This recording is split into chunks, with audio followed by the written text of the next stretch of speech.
Salve, I'm Jono Freeman. Traditionally, one measure of an author's greatness may be gauged by other members of the literary community, even if their work is clothed in a pseudonym. Francis Bacon is recorded as having died on Easter Day, the 9th of April, 1626, aged 65. Within a few weeks of his supposed death, a remarkable set of Latin elegies described as tokens of love and memorials of sorrow was published in commemoration of him, the Manes Verulamiani. These elegies were largely written by scholars and fellows of the universities, together with members of the Inns of Court, all well aware of who the true genius behind the English Renaissance was. The outpouring of tribute to Bacon was massive, and concurrently there was a veiled recognition of his identity as Shakespeare. The writers were careful to cloak their tributes in a coded language, replete with historic, classic and mythological allusions best discerned by the initiated members of their fraternity. The tributes were selected by Bacon's private chaplain, Dr. Rawley, and published by John Haviland. Rawley leaves us an interesting clue, stating that as editor, he felt it necessary to withhold the best poems from publication, also deliberately minimising the number of elegies, including his own, to 33, Bacon's count in simple cipher. Regarding Sir Francis Bacon's title, Verulam has an analogous meaning with spear shaker or Shakespeare. Bacon's title, Baron Verulam of Verulam, neatly then conveys the meaning Shakespeare of Verulamium. The Manes Verulamiani demonstrates an almost godlike veneration for Bacon, and this is precisely the sort of commemoration we would expect in response to Shakespeare's passing. The collusive praise goes far beyond conventional requirements. The writers of these elegies appear to have collaborated in exalting Bacon's literary reputation to the zenith. The most stunning element of the praises in the Manes is the emphasis on Bacon's poetry rather than his philosophical or prose works, with numerous references to Pallas Athena, Minerva, Apollo, and the Muses. The verses provide evidence that a number of contemporaneous scholars, lawyers, writers, poets, and at least one printer knew him as 1. A supreme poet, second to none, and an extraordinary philosopher. 2. The writer of unacknowledged literary work. 3. Associated with the theatre. And 4. The centre of a mystery reserved for posterity to unravel. These tributes have not received the attention from scholars which they merit. Baconians have for many years desired to draw renewed attention to the Manes, so that they may not pass into oblivion, but rather help spread knowledge and appreciation of the great Francis among the rank and file of the people in whose service he laboured, and to whom he bequeathed the results of his toil. We're also compelled to ask that if Shakespeare or De Vere were such great literary genii, why then was there no acknowledgement of their accomplishments from their peers? Why were their deaths such non-events, accompanied by deafening silence? Finally, before sharing some of these verses with you, we'd like to draw attention to the powerful case made by A. Phoenix for Bacon feigning his death that Easter Sunday. Significantly, on the festival of Christ's resurrection in the Christian calendar, Bacon staged a final mask in navigating what was a very dangerous and threatening personal and political landscape. There are traces in the Manes that some of the authors may have been privy to this information, that Bacon had only died to the profane world, metaphorically rising again. So we present a short selection of the Manes Verulamiani, transcribed into English verse in 1927 by Willard Parker.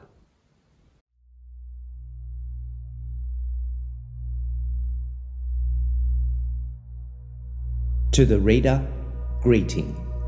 What my most honoured master Viscounts and Alban most highly valued, the favour of academies and men of letters, that, I believe, he has obtained.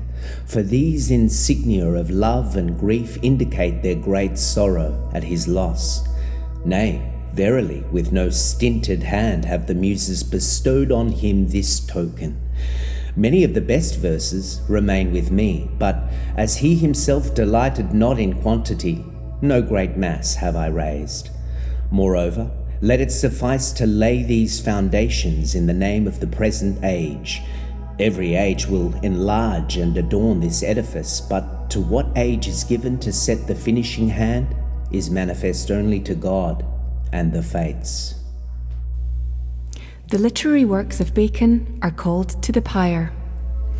Instauratio magna, saying of marvellous subtlety, twofold increase of all science, writ in the tongue of thy homeland, greatly enlarged in the Latin, life and death history profoundest, bathed in the sweet Attic honey. Tale of the great 7th Henry pass I not silently over. Stories of love more refined, which still do interpret in spirit great Bacon's muse with a vigour. Choicer by far than the Muses, the 9 that are fabled in story, rise in the flames of his funeral, Muses, your sire's pathway lighting. Ages of you are unworthy, your master, O shame, is departed.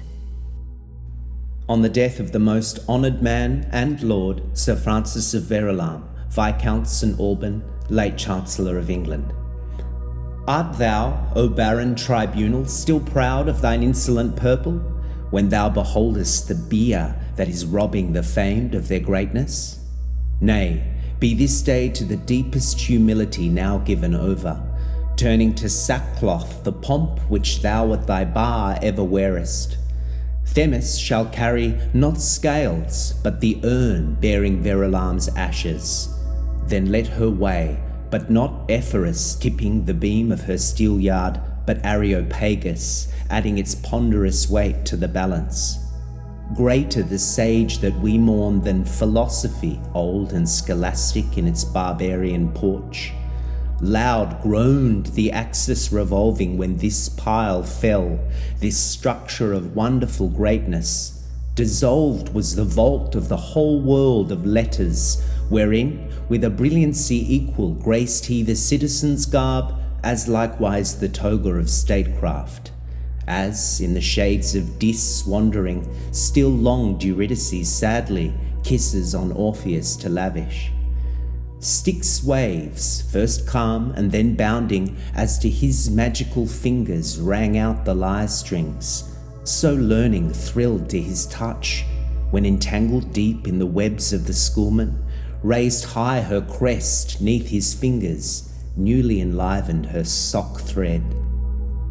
Oh, when his stage-shaking buskin rose up so tragic, like Verbius, sprang into being the Stagirite, new-lived in Novum Organum. Proud leaves Columbus the pillars, Calp and Abila behind him, destined to give his fellows new worlds and arts as a heritage.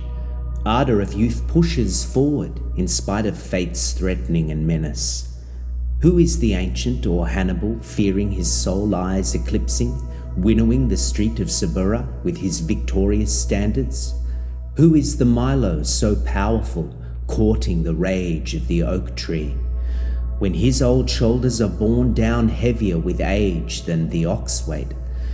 Vainly our hero bestowed upon science eternal duration, yet, alas, found he in truth 'twas his sepulchre he had constructed. Ecstasy tranquil, the thinking whereby his great mind philosophic, soaring past stars to Olympus, seeks of all good contemplation. There it abideth at rest, is now to its earth home a stranger. Now it comes back, then again it is coyly and playfully roaming, once more returns, till at last, in earnest, in secret withdrawing, parteth the soul from the ailing body, and thus to death leaves it. Come then, ye muses of morning, gather incense from Libanus, Be it a crime that the royal pyre with the flames of Prometheus, filch from the hearth of the kitchen, should for his funeral be kindled? And if by breezes more wanton his sacred ashes be scattered, weep till each following teardrop joins in embrace with its fellows. Burst be thy prison foundations, seek thou the royal Jacobus, showing that loyalty follows even the true soul's hereafter. Then, from law's tripod announcing, shalt thou thine oracles utter to the disciples of Themis. Thus, ye blessed dwellers in heaven, be unto Astraea renewed now the joy of her champion ancient. Or else with Bacon return ye Astraea, even as aforetime. To the memory and merits of the most honoured Francis, Lord Verulam, Viscount St. Alban. Mourn, O ye turbulent streams, which were born neath the hoofbeats of Pegasus. Turbid with weeping and mud-stained, hardly your dark load you're bearing.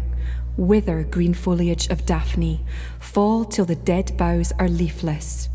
Wherefore, ye muses, should longer your sad gardens bring forth the laurel? Nay, let the axe blade all ruthless hew down the trunk that's now barren. He who alone was deserving of laurel crown no longer liveth. Verulam now in God's citadel reigns, shines, the golden crown wearing, and from beyond heaven's firmament seeth the stars' adoration, grudging that wisdom of heaven should solely belong to immortals. He would return it to earth and restore it for man's elevation. Of all earth's sons was none greater master of gifts intellectual. None who survive him can marry so sweetly dear Themis to Pallas. While he was flourishing, poured forth the choir of the Aeonids sacred eloquence all in his praise, leaving none for lamenting or wailing.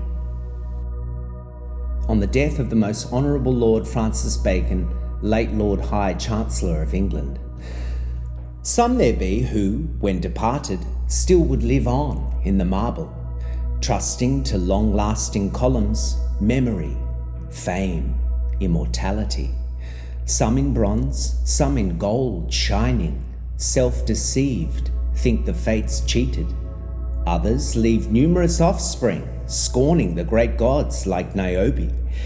Thy renown doth not depend upon columns engraven, nor epitaphs, halting the steps of the traveller.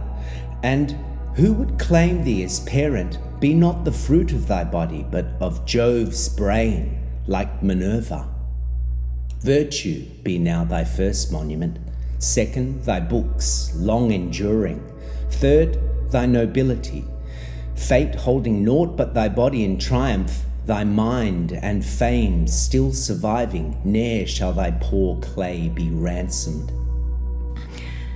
Muses, now pour forth your waters in loud lamentations perennial. Yea, let Apollo shed tears now, as plentiful too as the water Castaly's stream overflowing. Neither were our dirges meagre, to such a great loss befitting, nor our poor tears to such sepulchre. Thou, the nerve centre of genius, yea, of persuasion the marrow, eloquence's stream, and the jewel most precious of letters concealed. Bacon the noble art fallen by the three sisters, relentless. Oh, how shall my verse, great Bacon, eulogize thee and thy labours, built for all ages and born of Minerva and thy matchless genius. Filled with what beauty and learning profound is the great instauration. Yea, with what light does it scatter the moth-darkened sages of old time, bringing now wisdom from chaos. Thus will the hand of Almighty bring to thy tomb resurrection. Therefore thou diest not, Bacon. Ever from death, grief, and darkness, the great instauration will free thee. If but the worthy lament thee, then believe me, O Bacon, there will be none who are mourners. Clio and sisters of Clio, weep ye now truly, ye muses. Fallen is the 10th, your choir's glory. Never before has Apollo bowed his head truly in sorrow. when shall there e'er be another who with such full heart shall love him? Never again be your number full and complete as aforetime. Now must Apollo content him with the 9 muses, 9 only. Even while Verulam's sage filled the ages with copious volumes, Death gazed detesting upon them, hating such marvellous labours. Hated he all genius's monuments, writing the funeral pyre scorning. Therefore, while still the pen wielding, even with frail hands full weary, while the scroll yet was unfinished, came the black theta to end it. Yet shall thy writing, O Bacon, live on, enduring through ages, reaching thy latest descendants, all despite death's intervention. On the death of the most noble man, Francis Bacon, sometime keeper of the Great Seal of England. What? Has war arisen mongst the gods then? Pray, is Saturn in his court now suing Jove, his son, his kingdom to recover? Leaves the stars, having there no attorney, wings his way to earth, where soon he finds one fitting to his purpose. Bacon, whom he with scythe mows down, and forthwith forces justice to administer, and champion his cause 'gainst his son before the angels. What? Thus do the gods need Bacon's wisdom? Or has Astraea the gods forsaken? Even so it is, for she abandoned all the stars, and long has sedulously unto Bacon ministered on earth here. Saturn never passed more prosperous ages in the days named gold in poet's story than did we when Bacon's wisdom judged us. Therefore did the gods us mortals envy, and deprived us of this greatest treasure. He is gone, he's gone.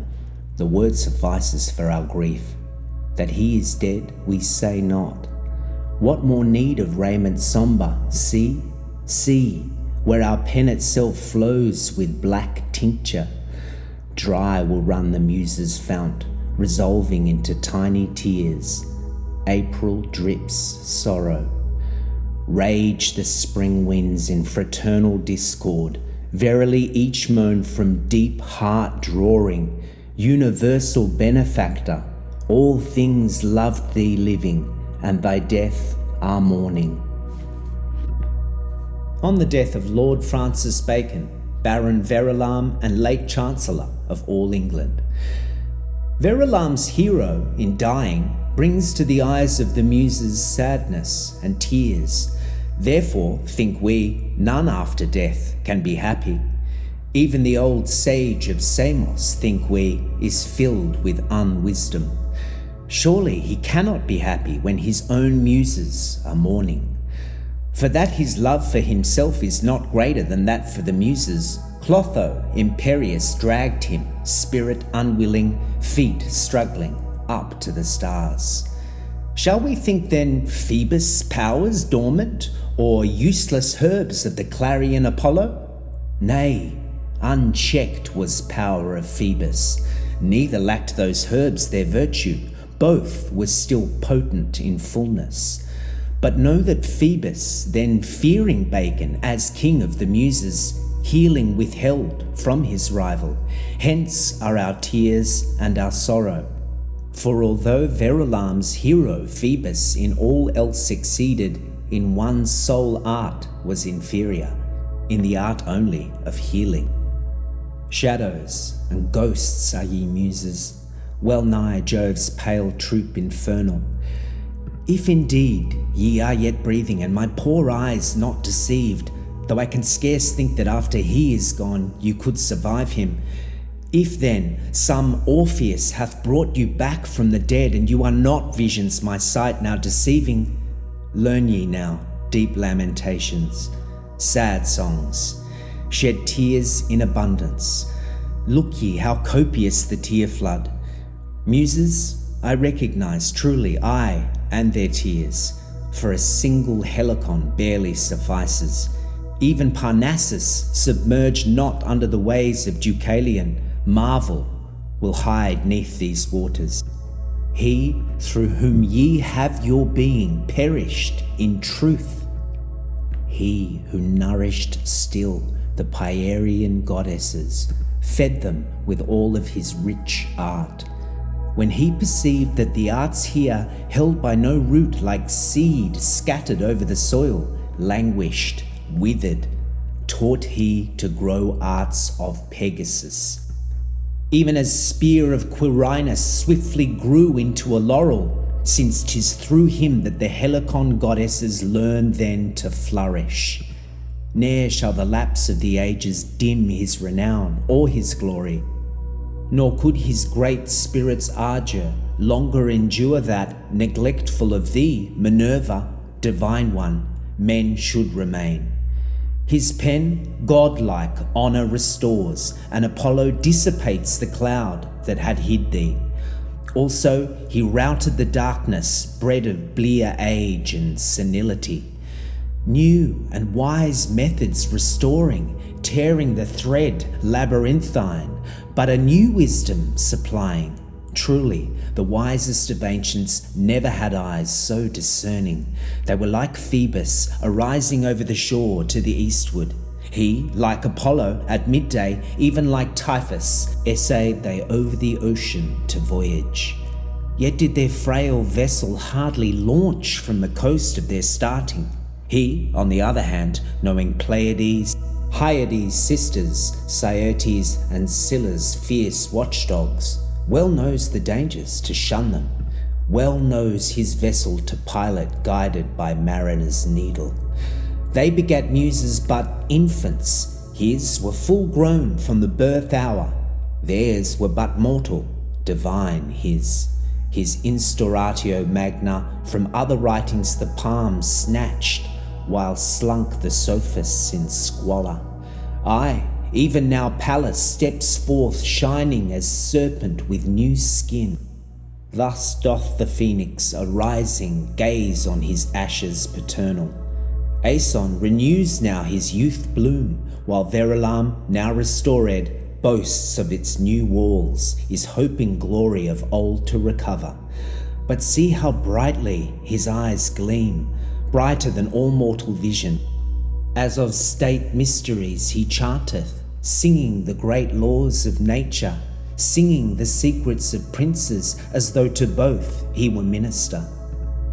Celebrates Henry, who, priest-king, firmly united both roses, but far too lofty for one muse these sad strains. Let not Granta, unhappy, hear them, but court ears, since to such lips has our Granta offered her breasts. She has full right, greatest of offspring, to praise thee.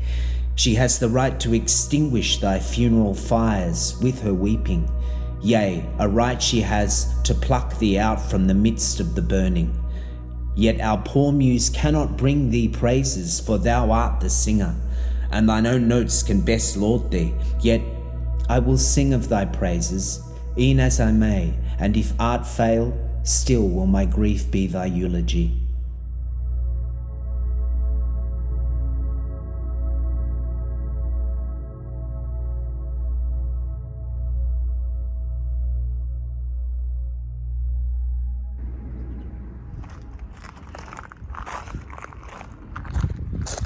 Theater!